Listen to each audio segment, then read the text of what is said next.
Selamat malam para pemirsa, ketemu lagi di Hot Room dengan saya Hotman Paris. Kasus tipu-tipu travel umroh terjadi lagi, bahkan sudah ada kasus yang sampai diputus sampai Mahkamah Agung, tetapi tetap terjadi lagi. Kali ini melibatkan suatu perusahaan bernama PT Naila yang telah menimbulkan korban dan kerugian masyarakat diduga hampir 100 miliar. Dan anehnya, kasus ini sudah terjadi sejak September tahun lalu. Ada yang tidak bisa berangkat, ada yang sudah berangkat tapi di Saudi tidak dapat hotel dan penginapan. Tapi di mana pengawasan Kementerian Agama? Kenapa sampai bisa terulang terus? Inilah Hot Room, tipu-tipu travel umroh.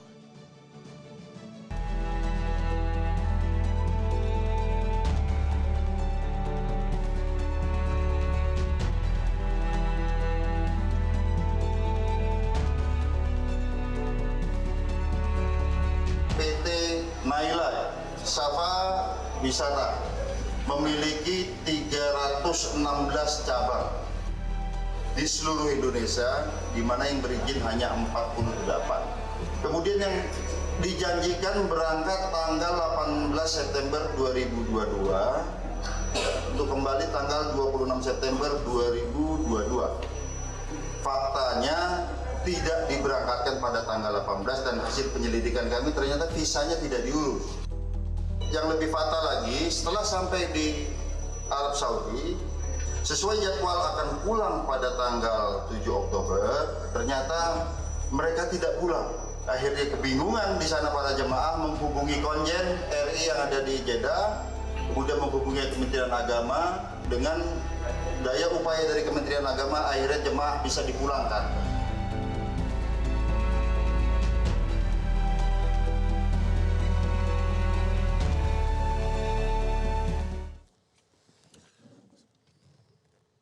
Sebelum kita mulai, kopi ini adalah yang terbaik membuat diskusi saya selalu lancar di Hot Room ini. Aduh. Oke, kita mulai. Kita tanya dulu pertama ke Ibu Kompol Ratna yang menangani kasus ini di Polda Metro Jaya. Bagaimana modusnya dan kenapa bisa sampai lolos di bandara? Katanya ada sistem barcode. Silakan, Bu. Ya. Awalnya perkara ini kami mendapatkan laporan dari Kemenak bahwa ada jamaah yang terlantar di Arab Saudi. Laporannya kapan? Laporannya tanggal 22 November. November tahun lalu, oke. Ya, tahun lalu. Kemudian kami tindak lanjuti dan ternyata betul bahwa terdapat 16 jamaah yang terlantar di sana. Namun demikian 16 jamaah tersebut telah dipulangkan oleh Kementerian Agama. Oke. Ya, dan kemudian proses pidananya ditangani oleh Polda Metro Jaya. Dan pengembangannya kemudian ternyata banyak korban lain.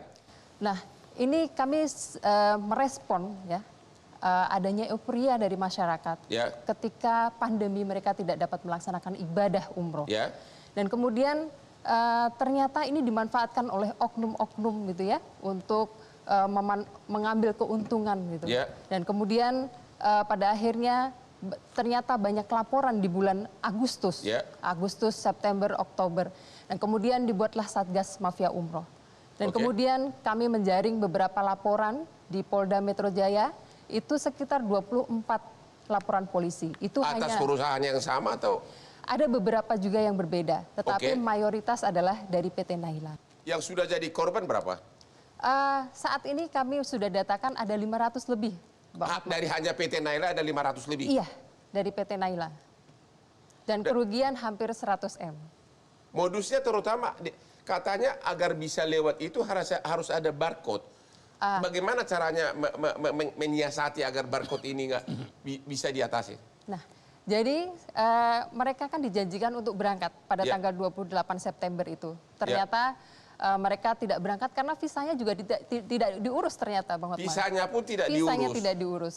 Dan kemudian setelah waktu yang dijanjikan mereka tidak dapat memberangkatkan, kemudian mereka diinapkan di hotel selama 10 hari. Di Jakarta? Di Jakarta, Oke. di wilayah Tangerang. Ya. Kemudian setelah diinapkan, kemudian akhirnya PT Naila ini mengurus visanya.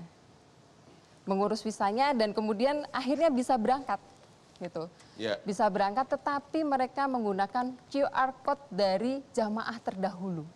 Jadi foto yang ada di jamaah itu foto mereka, Ya. tetapi QR code yang ada pada jamaah itu yang terkoneksi dengan Cisco Patuh ya, yang punya Kemenak, itu tidak sesuai dengan data diri. Dan itu bisa lolos? Bisa. Dan sebenarnya mereka tiketnya sudah hangus, tetapi karena mereka menambah 2,5 juta, jadi 2,5 juta, itu kemudian tiket yang hangus tersebut dapat digunakan kembali. Nah ini kami masih mendalami keterlibatan dari maskapai. Terima kasih. Sekarang ke Pak Hilman dari Kementerian Agama. Ini barcode ini kok bisa lolos? Ya, data di luarnya nama yang berangkat tapi isinya nama orang yang travel yang sebelumnya. Ya, pertama kita tahu bahwa sebetulnya semua PPIU atau PPIU, penyelenggara perjalanan ibadah umroh atau travel umroh, itu punya kewajiban, Bang, untuk mengisikan seluruh data jamaah dalam sistem kita sebelum mereka memberangkatkan jamaahnya.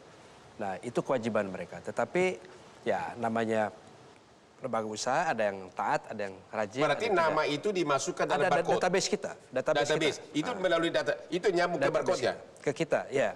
Nah, kemudian kita tahu bahwa dari fenomena yang ada seperti Naila dan beberapa yang lain, itu nampaknya ada fenomena menurut dugaan kami gali lubang tutup lubang, gitu ya. Orang yang dulu punya data tidak bisa diberangkatkan, ada yang daftar lagi, ada uang baru diberangkatkan pakai data yang lama dan seterusnya. Tetapi barcode itu tidak terkoneksi kepada paspor, ya, ataupun visa. Jadi barcode ini terkoneksi ke kantor Kementerian Agama. Kalau misalnya ditempel di bandara, langsung nyambung nggak ke sistemnya Kementerian Agama? Kalau ke sistem ke Kementerian Agama, nyambungnya ke Cisco Patuh ada. Di mana? Cisco Patuh. Di mana itu? Kementerian Agama. Itu data saja, Pak. Hanya untuk data saja. Identitas jamaah. Tidak ada misalnya mengecek duduk di kantor pada saat berangkat di bandara, benar nggak namanya, nggak ada gitu? Nggak ada. Hanya masuk di sistem ya udah gitu aja? Situ, ya. Itu nggak terlalu sangat lemah itu pengawasan. Total itu nggak ada pengawasan berarti untuk umroh? Ya ada pengawasan. Nggak ada? Ada pengawasan. Yaitu? Pengawasan dari mulai misalnya bukan hanya pada pelaksanaan, dari segi pendirian, gitu ya. Kemudian juga untuk pengiriman jamaahnya. Kemudian pada saat di bandara, kami selalu ada tim setiap hari untuk melakukan pengecekan. Ini benar nggak jamaah mana terdaftar atau tidak, gitu ya. Karena, tapi kenyataannya malah ribuan sudah jadi korban. Di mana kehadiran Kementerian Agama selama ini? Ya. Bahkan Naila ini katanya didirikan oleh residivis yang sudah pernah dihukum atas hal yang sama. Ya betul, kami mendapatkan informasi seperti itu. Tetapi residivis itu tidak masuk di dalam struktur baik sebagai direksi ataupun sebagai komisaris. Jadi mereka di luar, Bang. Nah itu yang tidak teridentifikasi di belakang layar. Begitu? Ya, betul. Jadi sekarang ini menurut data di Kementerian Agama ada berapa ribu orang yang korban umroh ini? Khususnya dari PT Naila ini ada berapa ribu orang korban? Ya sebagaimana karena kami terus berkonsultasi dengan kepolisian, ada 500 tadi, Bang. Dan memang dari setiap hari ada sekitar 3.000 sampai 4.000 jamaah umroh. Nah ada beberapa belas, itu ya. Kadang-kadang beberapa belas orang yang kemudian, atau puluhan lah, 30, ada 40, yang tertipu atau bermasalah. Totalnya berapa dari PT Naila dan PT lain yang menurut data Kementerian Agama, total sekarang yang jadi korban tipu-tipu ini berapa orang? Jadi begini, saya tidak bisa menyebutkan terlebih dahulu korban yang sekarang. Karena ini kami melihat sebagai dampak dari... Terlalu banyak ya? Terlalu banyak. Dampak dari apa yang terjadi tahun 2020-2021. Terlalu banyak korbannya begitu? Ya. Sebelumnya ada 60 ribu orang tidak bisa berangkat. 65 ribu orang, aduh. 60 ribu itu tidak bisa berangkat tahun 2020-2021. Nah fenomena ini ya karena COVID ya.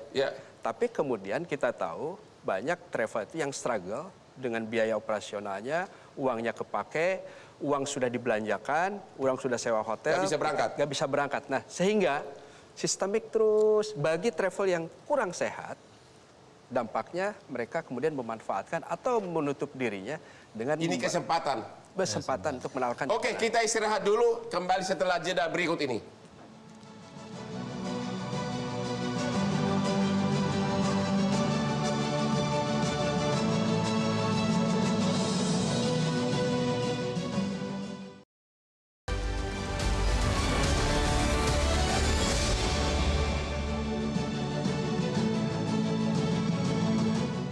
Ketemu lagi di Hot Room. Pak Imam, Bapak katanya adalah salah satu pengurus dari PT Naila ini cabang Bekasi. Benar ya? Kok Bapak masih nggak ikut ditahan di Polda Metro Jaya? Itu gimana Pak ceritanya? Ya, karena memang kita sebagai pengurus juga diminta. Jadi saya memang sebelumnya freelance di beberapa travel. Memang banyak jamaah yang saya berangkatkan ke travel manapun. Hanya kebetulan saat 2019 itu ada permintaan, mau nggak jadi cabang dan seterusnya. Jadi ada mirip dengan pimpinan cabang begitu? Iya. Terus? Saya pikir itu naik kelas lah ya. Naik kelas. Naik kelas. Jadi setelah dengan kejadian ini ya artinya cabang ini jadi posisinya korban. Jadi Anda lah yang mencari nasabah? Iya. Langsung duitnya ke pusat? Langsung ke pusat. Langsung ke pusat? Ada. Anda sebagai pimpinan cabang curiga nggak dari segi harga? Sebenarnya kalau waktu bulan itu belum lah, karena 25,5 masih pasaran, masih pasaran lah, masih layak lah. Jamaah yang korban dari cabang Bekasi ada berapa orang? Ada 56. Total kerugian berapa cabang Bekasi? Sekitar 570 juta. Semua uang masuk sudah ke? Sudah masuk ke Naila. Terus yang dialami oleh para jamaahmu apa? Nggak berangkat atau bagaimana? Atau terlantar di Saudi? Jadi begitu September sudah mulai desas-desus seperti ini dan ada 3 jamaah yang terancam nggak berangkat, saya langsung manuver segera untuk memberangkatkan dengan travel lain. Bahkan yang Januari itu kita majuin semua, November kita berangkat. Yang bayarin siapa? Ya, jadi kerjasamalah antara saya pribadi kemudian dengan travel yang kita. Oh begitu. Apa jamaahnya ikut nombok nggak? Kalau jamaah enggak. Dari 56 itu ada 15 yang minta refund. Oh minta refund, sudah dikembalikan? Artinya kalau yang untuk minta refund, pasti akan saya upayakan untuk meminta ke travel. Dan ini prosesnya masih berlangsung. Oke, Anda katanya sebagai apa? Pengurus dari tim advokasi. Iya, benar. Ada berapa pengurus yang Anda kumpulkan? Yang memberikan kuasa ke saya ada sekitar 28. Seluruh Indonesia? Seluruh Indonesia, dan angka itu sekitar 500 orang. 500 orang seluruh Indonesia? Jadi kalau data yang di Polda tadi 500, ya kemungkinan yang banyak yang lewat saya saja. Sementara yang lain pasti lebih dari itu. Menurut perhitungan Anda, total uang yang dikumpulkan oleh PT Naila ini berapa? Kalau yang masuk data ke saya itu sekitar 80 miliar data yang masuk. Tetapi yang sungguh-sungguh memberikan kuasa ke saya dengan data dan jumlah yang lengkap itu sekitar 8 miliar. Anda yang melapor ke Polda Metro? Iya. Wah, Anda jadi pahlawan ya? Sebentar saya bisa konfirmasi dulu untuk pernyataan Kompol Ratna, karena saya belum sepenuhnya mantep gitu kalau memang kemarin pemulangan itu murni dari Kementerian Agama. Karena memang yang paling kena penalti itu adalah muasasah. Jadi ketika jamaah itu nggak pulang, muasasah yang kena. Makanya saya informasinya, muasasah menyampaikan saya bahwasanya itu peran dia. Karena kalau dia nggak ngulangin, jadi yang ngulangin muasasah, bukan Kementerian Agama? Iya, minta konfirmasi. Bukan Bapak yang ngulangin, yang dari Saudi itu, bukan Kementerian Agama? Ya, kita ini tugasnya untuk memfasilitasi. Memfasilitasi, tapi bukan membiayai. Bukan membiayai, karena memang untuk jamaah umroh itu tidak ada dalam koridor Kementerian Agama untuk pembiayaannya. Oh begitu, di luar kewenangan Bapak? Betul. Oke, apa yang dituntut oleh para pengurus ini seluruh Indonesia, apa yang dituntut? Dan kepada siapa dituntut? Awal-awal mereka menuntut untuk bisa diberangkatkan. Tapi dengan kasus diberangkatkan tidak ada penanganan yang baik, ditelantarkan, akhirnya mereka minta refund. Orangnya udah Pak Kompol. Karena sebelum masuk itu pun juga dia luar biasa. Setiap hari itu dia masih ngasih nasihat, masih bangunin tahajud. Tapi kalau di WA balik nggak ada jawaban. Oh begitu. Kita lihat dulu grafis berikut ini tentang rekam jejak dari Mahfud, pendiri PT Naila. Tahun 2009, Mahfuz telah menjadi bos di PT GAM dengan bidang travel umroh. 2016, PT GAM dilaporkan oleh 1.000 lebih calon jamaah yang belum juga diberangkatkan dengan kerugian mencapai 30 miliar rupiah. Mahfud divonis hanya 8 bulan penjara. Padahal pasal yang dituduhkan kalau 372, 378 4 tahun ya. Setelah bebas, Mahfud mengganti nama dengan Abi Hafiz Al-Maqdisi dan membeli PT Naila Sapa Wisata Mandiri. September 2022, tim pengawas umroh Kemenak menemukan jemaah umroh PT Naila gagal berangkat. Tim tersebut lalu melakukan pendampingan agar jamaah tetap bisa berangkat. 16 September 2022, terdapat 64 jamaah yang diberangkatkan PT Naila ke Mekah tidak dapat kembali ke Indonesia dikarenakan visanya bermasalah. Terakhir 27 Februari 2023, polisi menangkap pemilik travel umroh PT Naila bernama Mahfud Abdullah dan Halijah Amin di Yogyakarta. Juga menangkap Hermansyah selaku direktur utama dari PT Naila. Pak Sigit, Anda salah satu korban dari PT GAM. Saya korban, saya bayar 2016. Ya. Ini promonya saya nggak pakai, saya bayar yang reguler normal. Ya.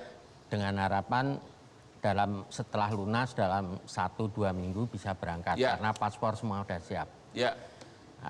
Ternyata saya dapat kabar kalau kantornya itu digerebek. Oke, PT GAM ya? PT GAM. Ya.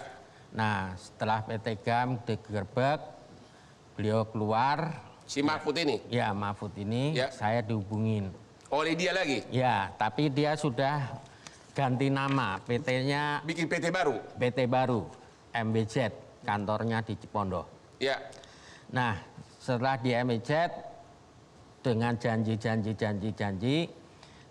tetap tidak diberangkatkan. Nah, pada saat itu saya juga ditemuin lagi. Saya akan diberangkatkan tapi minta pinjam uang 11 juta untuk beli tiket. Nah, karena tiket yang disodorkan ke saya sama visa yang saya minta itu nggak ada. Tiketnya itu tiket mati. Ya. Ya, akhirnya saya bilang, Pak Mahfud, saya enggak mau berangkat, tarik. Ya. Ya itu nanti bisa gitu, tapi tetap nggak dijalankan, terus hilang. Hilang tapi saya bisa temukan rumahnya yang baru. Rumahnya mewah bukan? Menengah lah, Mas. Oh, menengah. Ya, oke. Mobilnya apa, Pak? Mobilnya Fortuner. Oh, kirain Lamborghini. Ya, oke. Ya. Ya, terus? Saya 4 kali ya ke rumahnya selalu nggak mau ditemuin. Bapak ke rumahnya untuk menagih uangnya? Ya menagih uangnya ya kalau nggak ini ya saya terpaksa mau saya tangkap juga. Oh begitu? Iya. Bapak kok nggak lapor polisi? Oh lapor Pak. Di mana? Saya lapor polisi pertamanya di Polres Tangerang. Ya. Di Polres Tangerang karena ada transaksi dari BCA Jakarta Timur. Ya. Saya diminta nanti disidik kembali di Polres Jakarta Timur. Oke. Ya. Terus kelanjutannya gimana? Kelanjutannya ya saya namanya polisi ya saya kira seperti itu. Cuma nanti mohon diperbaiki ya Bu ya. Artinya kasus laporan Bapak tidak berjalan? Ya saya tanya datang 2 bulan, 3 bulan, belum Pak karena orangnya pindah-pindah melulu. Oh begitu, artinya LP Bapak macet lah? Macet. Total kerugian Bapak berapa? 52.500 juta. 52.500.000. Sampai sekarang belum dibayarkan? Belum dibayarkan. Belum dibayarkan? Ya. Oke. Pak Farid, ini apa yang terjadi? Bapak sebagai asosiasi travel ya? Kok bisa ini terjadi? Jadi begini Pak Muhammad, ini menurut saya efek domino. Ya. Jadi karena sekarang peminat umroh kan banyak sekali. Ya. Karena apa murah harganya? Murah harganya. Ya. Jadi di 2019 kita punya data itu 1,1 juta. Ya. Setelah pandemi ya itu meningkat menjadi 1,4 juta orang yang umroh. Ya. Sehingga tidak sebanding dengan izin yang keluar. Nah, emang umroh itu harus ada izin? Harus ada izin. Jadi dari Kementerian Agama. Jadi penyelenggara umroh berdasarkan Undang-Undang Nomor 18 Tahun 2019 harus ada izin PPIU, penyelenggara perjalanan ibadah umroh. Maksudnya izin usahanya? Izin usahanya. Oke. Nah, artinya travel ini sudah terverifikasi. Tapi ini kenapa terjadi penipuan? Ya. Nah, memang saya lihat ini anggota kami. Ya. Ya, di 2019 jualnya juga angkanya murah. Saya sudah sampaikan. Ya. Orang jual 23 juta, dia jual 18 juta waktu itu. Ya. Ketika orang jual 28 juta, pas pandemi dia jualan. Ya. Angkanya 23 juta. Padahal keberangkatan umroh waktu itu juga belum mulai. Ya. Masih 1-2 begitu loh. Nah, ini tentunya kalau masyarakat jeli, ini ada efek mereka mengumpulkan dana. Ya, untuk menggali lubang tutup lubang. Untuk gali lubang tutup lubang. Harusnya masyarakat jeli begitu. Harusnya masyarakat jeli karena memang umroh sendiri ini kan berhubungan dengan berbagai macam kementerian. Kalau asosiasi bisa negor nggak kalau ada keanehan gitu? Bisa, Pak. Ditegor nggak sama Bapak? Kita tegur, ya. Biasanya kasus-kasus itu yang tidak naik ke atas kita yang menyelesaikan. Ya, biasanya antar agen penerbangan dengan travel antara hotel. Ada berapa jumlah travel yang Anda tegor yang mencurigakan yang memang terbukti yang bermasalah? Yang bermasalah? Yang bermasalah? Yang bermasalah mungkin sekitar 10-an lah. 10. Total travel semua ada berapa? Total travel izin sampai sekarang itu 2029. 2029? Betul. Seluruh Indonesia? Seluruh Indonesia. Tapi yang menjadi anggota kami sekitar 600-an. Emang tidak wajib? Wajib. Ya. Kalau wajib kenapa? Ada asosiasi lain selain kami. Oh, lagi-lagi selalu lagi-lagi seperti biasa ya. Ya. Oke, kita istirahat dulu deh. Sesudah jeda yang berikut ini.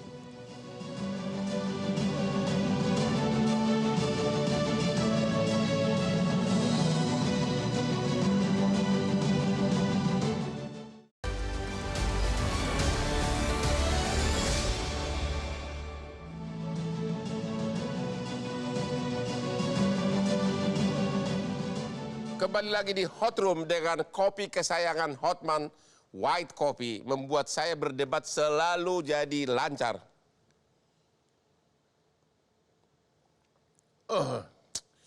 Oke, kita sudah terhubung lewat Zoom dengan beberapa korban berikut ini. Korban dari PT Naila. Halo, selamat malam semuanya. Anda sekarang masuk TV semuanya yang korban ini PT Naila. Selamat malam, Pak. Selamat malam, Pak. Selamat malam, Bu.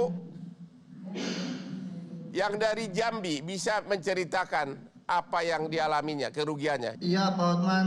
Selamat malam semuanya. Ya. Nama saya Ade Sudin. Saya sebenarnya dari Jakarta, Pak Hotman. Ya. Cuma jamaah saya 108 orang itu dari Jambi semuanya. Ya. Nah, dibagi dalam 2 kloter yang akan terbang di bulan September. Ya. Yang pertama tanggal 19 September itu ada 24 orang. Sudah terbang dari Jambi mereka semua, sudah standby sama saya di Bandara Jakarta. Bagasi sudah berbaris semua di check-in counter. Take off-nya direncanakan itu jam 6 sore. Tapi sampai jam 5 sore saya tungguin, visanya nggak keluar, Pak Hotman. Tiketnya ada? Tiketnya ada. Sudah saya pegang tiketnya, tapi visanya belum saya pegang. Saya tungguin semua orang-orang yang bertugas dari Naila, ternyata nggak ada yang muncul sama sekali di bandara. Dan tiba-tiba WhatsApp ke saya bahwa Pak Ade mohon maaf visanya ternyata tidak keluar. Saya lemes semua langsung jamaah. Akhirnya saya tidak berangkat, gagal berangkat. Gagal berangkat, tertunda, akhirnya ngineplah di hotel. Dan ternyata Naila juga nggak bayar ke hotelnya, kurang lebih 300 juta lah total tagihan jamaah. Terus akhirnya berangkat nggak? Akhirnya berangkat nggak? Akhirnya tanggal 19 September gagal berangkat, tanggal 22 September visanya baru keluar. Tapi begitu tiba di sana, hotelnya tidak dibayar, tidak ada yang jemput jamaahnya, lalu kemudian hotelnya tidak ada, konsumsinya juga tidak ada sama sekali semuanya. Jadi nginap di mana kalian? Nginap di mana kalian? Nginepnya akhirnya saya udah punya kenalan hotel di sana, nginepnya di beberapa hotel yang bintang 3. Di sana saya minta bantuan sama kawan untuk coba dibantuin jamaah ini. Nah, lalu yang kloter kedua, tiketnya juga sudah ada. Ya, ternyata adanya itu baru sebagian, yang saya nggak hanya 38 orang. Visanya juga belum keluar, yang seharusnya direncanakan berangkat tanggal 27 September. Ya. Ternyata begitu di bandara mau dikeluarin boarding pass-nya hanya keluar 38 tiket. 38 orang ini terbanglah ke sana. Ada dijemput di sana. Ada hotelnya di sana. Saya pikir sudah aman. Ternyata setelah 3 hari diusir mereka dari hotel karena hotelnya belum dibayar. Diusir dari hotel karena belum bayar. Oke, jadi total korban dan berapa kerugiannya? Total kerugiannya saya itu kurang lebih 900 jutaan lebih, Pak Ahmad. 900 jutaan lebih. Ya, nah itu akhirnya kami menuntut pada waktu itu lewat pengacara kami. Lalu kemudian kami menuntut Naila Safa untuk kurang lebih 700 jutaan untuk jamaah saya yang memberangkatkan lagi sisanya dan yang ditelantarkan di sana. Kami dapat mengembalikan uang akhirnya 500 jutaan, tapi saya masih rugi kurang lebih 200 jutaan dari 108 orang itu. Kalau saya tidak menuntut lewat pengacara, kerugian saya mungkin lebih dari 2M. Kalau saya tidak menuntut pengacara. Pak. Terima kasih Pak, korban dari Jambi ya, korban dari Jambi. Ya. Terima kasih semua para korban. Saya mau tanya sekarang kepada Pak Hilman. Keluhan dari Pak Imam itu tadi, katanya sebelumnya sudah banyak keluhan. Tapi kenapa Kementerian Agama kok sangat lambat bergerak? Dan untuk kedepannya bagaimana? Ya, jadi kami itu kan ada tim yang memang khusus menangani masalah-masalah umroh ini. Ya. Dan rata-rata Bang, itu jamaah mintanya dua. Satu, uangnya dikembalikan. Ya. Atau diberangkatkan. Oke. Dan rata-rata pengennya diberangkatkan. Ya. Nah, inilah yang kemudian kita persuasif, ada juga peringatan, bahwa tolong ini jamaah harus diberangkatkan. Kami kasih waktu. Ini jamaah masih menunggu. Jadi sebetulnya dilemanya di situ. Pak Farid dari asosiasi mengatakan ada 2.000 lebih ya travel ya. 2025 sampai saat ini izin Oke. umroh. Ada enggak yang sudah masuk daftar hitam ini? Ada. Tapi Ada berapa? kasusnya berbeda-beda ya. Ya. Ya ada 10 yang sedang kan tergantung tingkatannya. Ada yang Ya. memang kita peringatkan lagi, ada yang akan kita blacklist, dan bahkan untuk Naila itu secara sistem dalam PPU-nya sudah kita cabut. Sejak kapan? Itu Februari. Ya. Baru Februari. Februari. Karena memang ini kami sudah, jadi kami ini yang melaporkan ke polisi karena kami sudah berkali-kali dan tidak mampu lagi menangani masalah. Masyarakat bisa tahu nggak siapa ini yang masuk daftar hitam travel ini? Bisa Pak, nanti kami umumkan sekarang terbuka dari Kemenag. Kalau kemarin kan memang belum masuk yang daftar hitam itu belum kita umumkan. Belum diumumkan? Ya, karena kami masih minta untuk travel-travel tersebut agar bisa memfasilitasi jamaah ada yang berangkat. Tapi gampang banget juga. Pak. Betul. Orang yang sudah blacklist tinggal pakai pegawainya bentuk PT baru selesai. Susah betul. itu nyatanya. Saya mau tanya dulu Pak Ibu Kompol Ratna. Dalam kasus PT First Travel sampai hari ini uangnya tidak kembali. Walaupun sudah ada perintah dari Mahkamah Agung di putusan PK. Dari perusahaan ini PT Naila ini ada asetnya nggak yang disita? Aset masih kita dalami karena asetnya ternyata sangat banyak. Baik itu asetnya sangat banyak. Apa aja itu? Baik itu ada ruko, kemudian ada sertifikat tanah. Atas nama PT atau pribadi? Atas nama PT. Oke. Atas nama PT, kemudian ada beberapa kendaraan juga, Ya. mobil, kemudian ada beberapa alat elektronik seperti laptop, MacBook, dan lain sebagainya. Sementara kami masih sita dokumen dan kemungkinan akan kita dalami terus aset. Kira-kira seimbang nggak? Total kerugian sama jumlah aset ada keseimbangan nggak?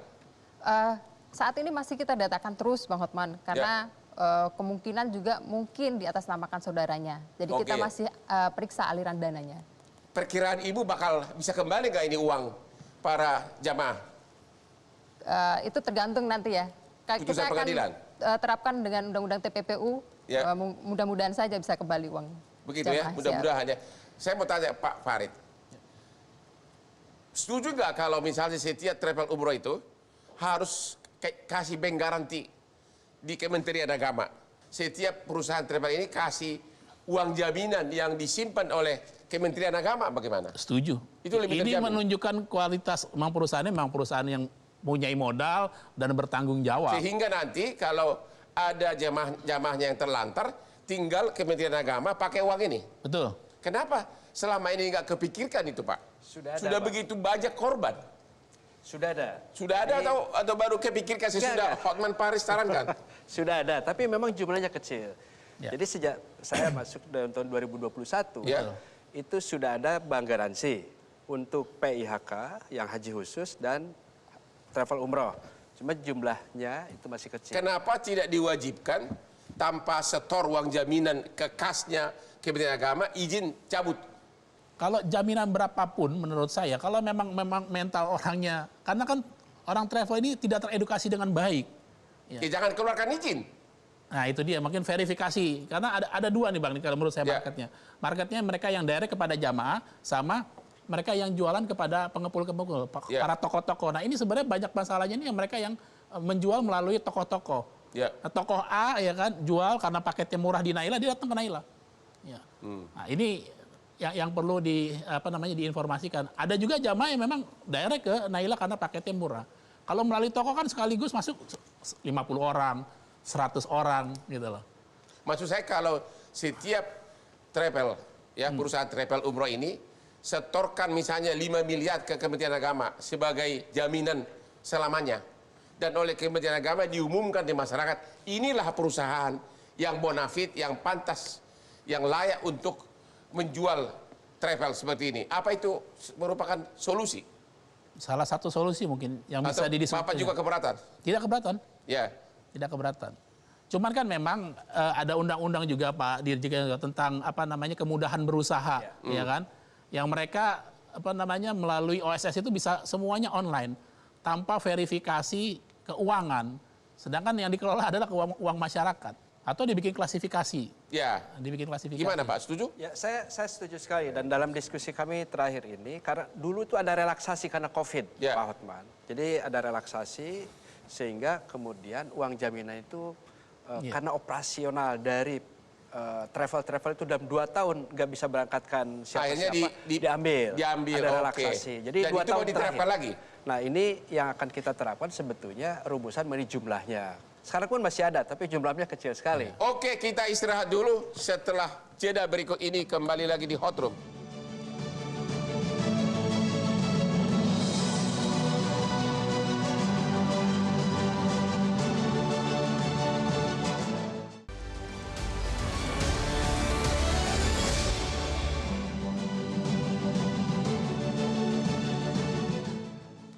Ketemu lagi di Hot Room. Berikut ini kita akan berbicara lagi dengan para korban jamaah umroh ini. Cuma mohon maaf kami tidak bisa berbicara satu persatu. Kami hanya bisa membacakan chatnya. Ini dari Haji Norbas dari cabang Kalimantan Selatan. Kerugian sekitar 300 juta. Harapan saya semoga uang saya kembali dan tersangka dihukum seberat-beratnya. Dari Neneng Sumedang, kerugian kami 76.900.000. Lilik Herawati, punya jamaah 6, sudah berangkat 1, DP belum. Saya Saddam Hussein dari Lampung, jamaah saya ada 3 orang, sudah lunas semua, 90 orang. Kembalikan uang jamaah. Saya Yuli dari Tangerang, kerugian saya 92.700.000, sudah lunas semua. Saya ingin kembalikan uang saya. Ajizah, kerugian 604 juta, udah gede banget, dari Lamongan. Kemudian Sapruddin Banjarmasin, Kalimantan Selatan. Kerugian jamaah 1,8 miliar tuh. Gede banget ini Pak. Gimana ini Pak Hilman? Kementerian Agama ini para jamaah ini ingin mendengar dari Bapak, ini duitnya bisa kembali nggak? Contoh kasus PT First Travel. Di mana dalam putusan PK Mahkamah Agung sudah perintahkan agar aset yang disita dijual dan dikembalikan kepada para jamaah. Pertanyaannya, uangnya sudah kembali belum? Belum. Belum, PT First Travel? Belum. Yang sudah putus PK Mahkamah Agung aja tidak kembali, apalagi ini baru mulai. Makanya jamaah itu harapannya bisa berangkat atau uang kembali. Kasusnya sudah akut seperti Naila Syafa ya. Akutnya pun kan hanya 2 tahun dia. 2 tahun itu menjadi akut, ya memang agak berat Pak untuk jadi, bisa kembali lagi. Dari Kementerian Agama mengatakan, ya udah para jamaah pasrah aja begitu? Ya, sudah berat untuk kembali uangnya. Berat untuk kembali uang dan Kementerian Agama pun tidak mempunyai dana untuk itu? Tidak ada. Tidak ada. Jadi kami melakukan pengawasan dan juga edukasi pada masyarakat. Dan kami sudah mengeluarkan sebetulnya dengan kesepakatan asosiasi bahwa ada harga referensi. Kalau ada travel ya, menawarkan kurang dari 26 juta. Berarti ada kecurigaan gitu? Sudah ada Pak. Dan itu sudah buat keputusan. Pak Iman, gimana harapan Anda sekarang ini? Ya hari ke hari harapan mereka ya hanya itu. Harapannya mereka biar bisa kembali. Anda lihat PT First Travel udah putus Mahkamah Agung pun kata Kementerian Agama uangnya belum kembali 1 sen pun. Makanya kalau memang hanya bisa seperti itu, pemerintah ya mestinya ya saya pun bisa jadi pemerintah gitu kan ya. Artinya justru kehebatan beliau itu diuji di sini kalau bisa. Siapa? Mau kementerian, mau kepolisian karena mereka Mission Impossible gitu ya? Iya, melindungi segenap bangsa Indonesia ya. Saran Bapak gimana? Masukannya apa agar memperbaiki morak-marik tidak ada saran nggak? Ya pasti tadi yang agar jangan terulang lagi. Yang untuk Kemenak pengawasan itu bukan hanya sekedar lift saja, tetapi memang harus ada akreditasi dan itu diumumkan sedemikian rupa sehingga masyarakat itu benar-benar bisa membaca. Gitu. Mereka harus bayar kemana dan seterusnya. Kemudian dari kepolisian juga nggak perlu nunggu miliaran lah, ada orang kerugian 100.000 pun juga harusnya diproses lah gitu. Ya, nunggu lama sampai ratusan juga baru udah. Sudah viral baru gitu. Udah, iya itu dia. Oke, no viral no case. No case. Pak Sigit, apa saran dari Bapak memperbaiki Anda sebagai korban nih?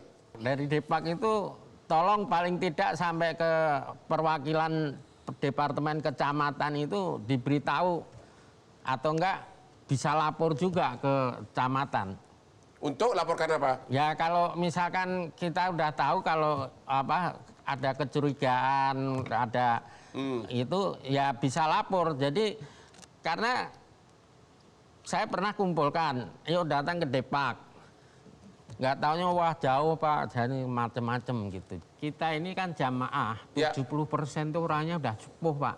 Sudah? Tua. Sudah sepuh, udah tua. Jadi untuk memahami apa pengertian itu kalau nggak ada kejujuran dari pihak travel atau ada. Apalagi di daerah-daerah terpencil ya. Itu. Memang benar. Maka waktu itu ya mohon maaf Bu, kalau kepolisian tuh memberikan apa email atau apa sama sekali nggak ngerti Bu.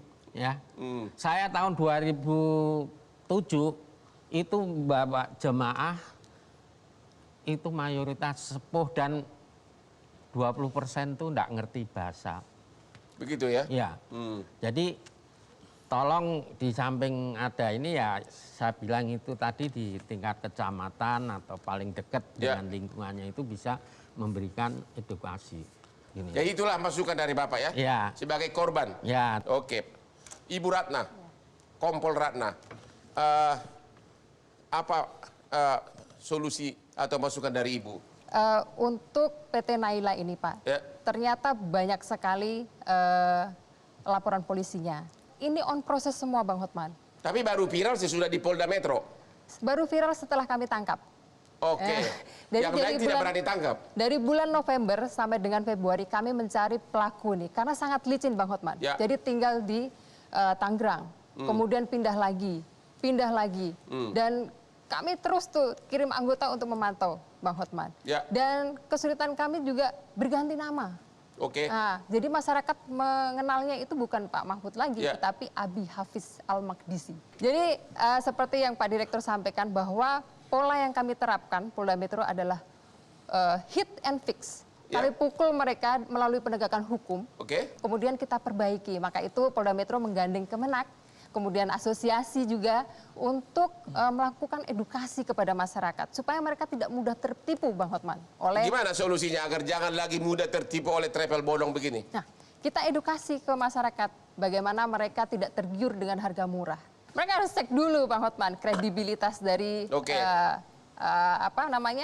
penyelenggara travel tersebut gitu. Jadi jangan mudah tergiur. Pak Farid, asosiasi, bagaimana saran terbaik agar jangan terulang lagi tipu ini? Yang pertama, kita sebagai asosiasi yang menaungi penyelenggara perjalanan ibadah umroh, pertama 2 edukasi. Yang pertama kepada PT itu sendiri perusahaannya. Yang kedua kepada masyarakat. Tentu masyarakat tidak mengetahui tentang kebijakan-kebijakan yang terbaru yang dikeluarkan dari kementerian. Baik itu Kementerian Agama, Kementerian Kesehatan, penerbangan itu sendiri. Nah, kita harus terus-menerus masif nih. Nah, kita sampaikan kepada perusahaannya dan jamaahnya. Juga kita sampaikan kepada masyarakat, kepada penyelenggara tentang tata cara pengelolaan perusahaan. Ya, ini penting kita menggandeng dengan perbankan untuk edukasi tentang keuangan. Kesimpulan terakhir, agar rakyat lebih terjamin, apa yang harus dilakukan dalam rencana berangkat umroh? 1, tadi sosialisasi. 2, pengawasan diperketat. Kemungkinan Satgas Anti Mafia Umroh. Terus yang ketiga, ini dari kementerian itu juga harus sampai ke bawah kepada Kanwil dan Kandepak. Ada kantor-kantor kecil travel, ada izin atau tidak izin, itu diedukasi.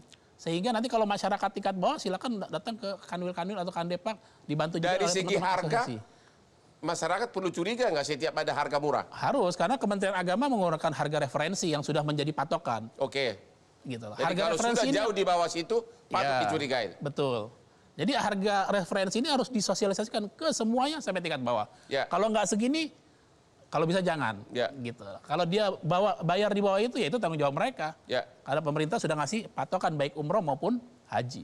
Cuma masalahnya ini kan rakyat seperti Pak Sigit tadi bilang, banyak yang memang masyarakat yang pendidikannya masih relatif rendah, banyak yang orang daerah kecamatan di perkampungan, benar ya? Tidak ngerti yang begini-beginian. Jadi siapa yang harus disalahkan di sini? Siapa yang harus inisiatif melindungi mereka? Peran juga Bang Hotman, di Indonesia ini kan ada ketokohan. Kadang-kadang orang berangkat umroh tuh tidak milih travel.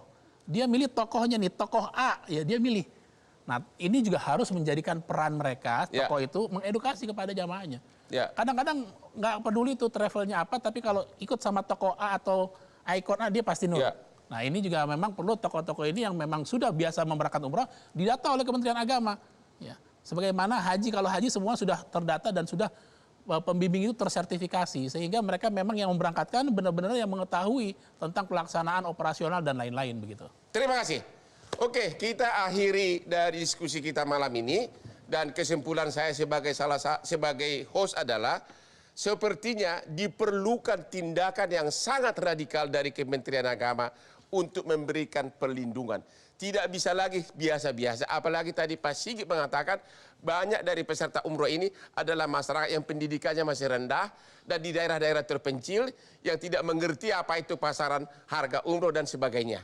Dan yang kedua memang adalah perlu uang jaminan dari semua perusahaan travel secara cash di Kementerian Agama, sehingga setiap ada umrah jamaah yang terlantar, langsung uang ini di-cashkan. Itu berbeda dengan bank garansi. Kalau bank garansi kelamaan.